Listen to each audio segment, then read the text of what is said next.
পড়ালেখা এটি জীবনের একটি গুরুত্বপূর্ণ অংশ। তুমি যদি ভালো মানুষ হতে চাও, বাবা মায়ের স্বপ্ন পূরণ করতে চাও, তাহলে অবশ্যই তোমাকে পড়াশোনা করতে হবে। পড়াশোনার দিকে তোমাকে মনোযোগী হতে হবে। কথায় আছে না, পড়াশোনা করে যে গাড়ি ঘোড়ায় চড়ে সে। তাই তোমাকে অবশ্যই খেলাধুলার পাশাপাশি তোমাকে মনোযোগ দিয়ে পড়াশোনা করতে হবে।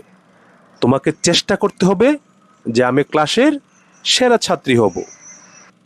ঠিকই বলেছেন স্যার, আমাদেরকে খেলাধুলার পাশাপাশি মনোযোগ দিয়ে পড়াশোনা করতে হবে। আমাদেরকে বাবা মায়ের স্বপ্ন পূরণ করতে হবে। বাবা মা আমাদের জন্য কত কষ্ট করে, আর আমরা সামান্য পড়াশোনা করে বাবা মার স্বপ্ন পূরণ করতে পারবো না। আপনার কথা খুব ভালো লেগেছে স্যার। আজকে থেকে পড়াশোনায় অনেক মনোযোগী হব।